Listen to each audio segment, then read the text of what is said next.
Hello, আসসালামু আলাইকুম। আর রাজ্জাকু Bangla food channel থেকে আপনাদেরকে সুস্বাগতম। আমি ফুড প্রসেসিং ট্রেনিং করে আপনাদেরকে পুষ্টি ও গুণগত খাবার তৈরি করে দেখাবো। আমাদের সাথে থাকুন, চলুন আমরা শুরু করি। আমি আপনাদের জন্য আজকে নিয়ে এসেছি খুব সহজে কিভাবে আমরা কচুরমুখী আর ইলিশ মাছটা রান্না করতে পারি। এটা কোনো আমাদের বাড়িতে থাকা উপকরণ দিয়েই আমরা রান্না করব এবং কোনো মশলা, কোনো ভুনা মশলা, কোনো ইনকা যা আমাদের শরীরের জন্য ক্ষতিকর সেই ধরনের কোনো মশলা আমি ব্যবহার করব না। একদম সিম্পলভাবে, সাধারণভাবে কিভাবে আমরা কচুরমুখী রান্না করব এবং স্বাদ হবে দুর্দান্ত এবং পুষ্টিতে অক্ষুণ্ণ থাকবে। এখন দেখা যায় যে আমাদের পুষ্টিগুণ নিয়ে সাধারণত আমাদের খাবারে বিভিন্ন ভেজালের কারণে সেই কারণে এমনিতে পুষ্টির মান কম থাকে, তারপরে যদি আমরা রান্না করে সেটাকে নষ্ট করে ফেলি তাহলে পুষ্টিমান আরও কমে যায়। এজন্য আমি আপনাদের জন্য আজকে নিয়ে আসব এই যে ইলিশ মাছ দিয়ে কচুরমুখী।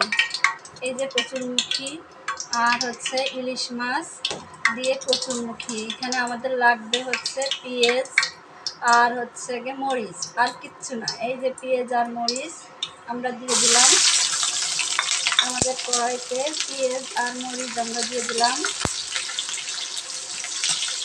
এখন সুন্দর করে এটাকে নাড়িয়ে, খুব ওভার কুক করা যাবে না যাতে এর গুণাগুণ নষ্ট হয়ে যায়। মরিচের একটা গুণাগুণ, পেঁয়াজের একটা গুণাগুণ আছে, সেই গুণাগুণ নষ্ট হয়ে যায়। এরকমভাবে কোনোভাবেই ওভার কুক করা যাবে না।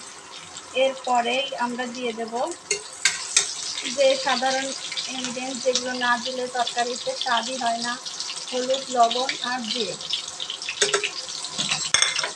একবারে আমি সবগুলো দিয়ে দিলাম, হলুদ, লবণ আর জিরে।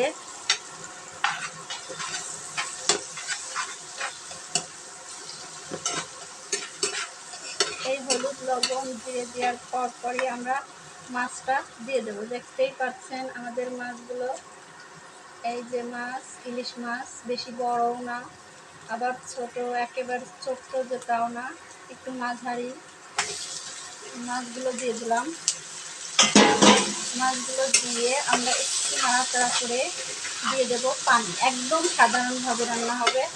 এই রকমভাবে যদি রান্না করেন আপনাদের গুণাগুণ অক্ষুণ্ণ থাকবে এবং পুষ্টির মানও একদম অক্ষুণ্ণ থাকবে। একবার এভাবে রান্না করে খেয়ে দেখেন। আমরা তো শুধু তেল, ঝাল, মশলা খেতে খেতে আমাদের শরীরের 12টা বাজিয়ে দিয়েছি। জীবনকে আমরা দুর্বিষহ করে ফেলেছি। আমাদের স্বাদের জন্য আমরা জীবনকে দুর্বিষহ করে ফেলেছি। একবার এভাবে খেয়ে দেখেন, স্বাদের ভিন্নতা আসবে এবং স্বাদ হবে দুর্দান্ত। এবং যারা সাধারণত মেসে থাকেন, যেসব ভাই বোনেরা মেসে থাকেন, তাদের মা বাবারা রান্না করে দিতে পারেন না, তাদেরকে মেসে নিজে নিজে রান্না করতে হয়। তারা এরকম অল্প ইনগ্রিডিয়েন্টস দিয়ে, তারা অল্প উপকরণ দিয়ে তারা সুন্দরভাবে রান্না করতে পারবে। এই রান্না খুব অল্প উপকরণে সুন্দরভাবে রান্না হবে। রান্নাটি দেখলে বুঝতে পারবেন একদম সাধারণ সিম্পলভাবে রান্না করা হবে। এখন আমরা পানি দিয়ে দেব।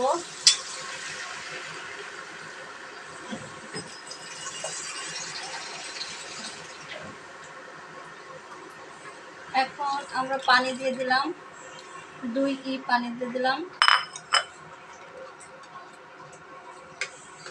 পানি দেওয়ার পরে একটু বলক আসার জন্য আমরা অপেক্ষা করব।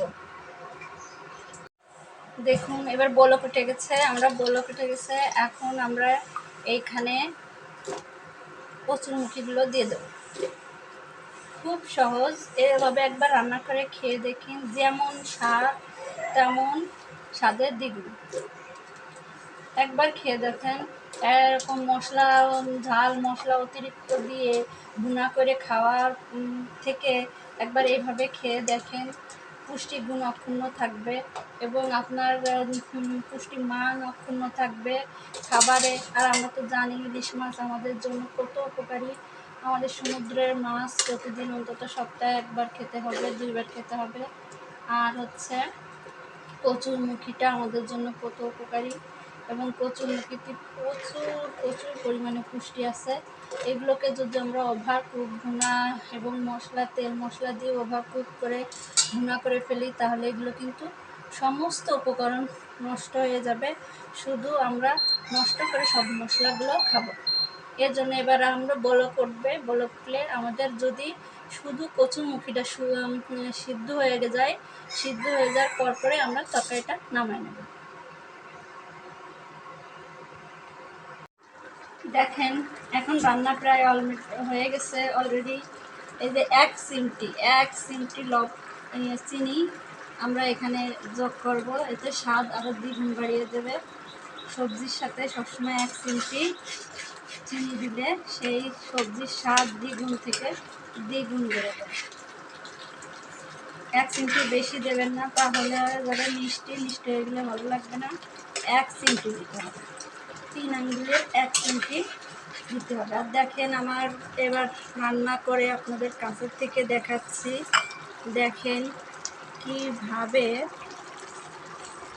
কিভাবে আমার এটা ঘন হয়েছে, দেখেন কত ঘন হয়েছে, এবং মশলার মতো একদম মশলা হয়ে গেছে। আর স্বাদটা আপনাদেরকে খেয়ে দেখাই,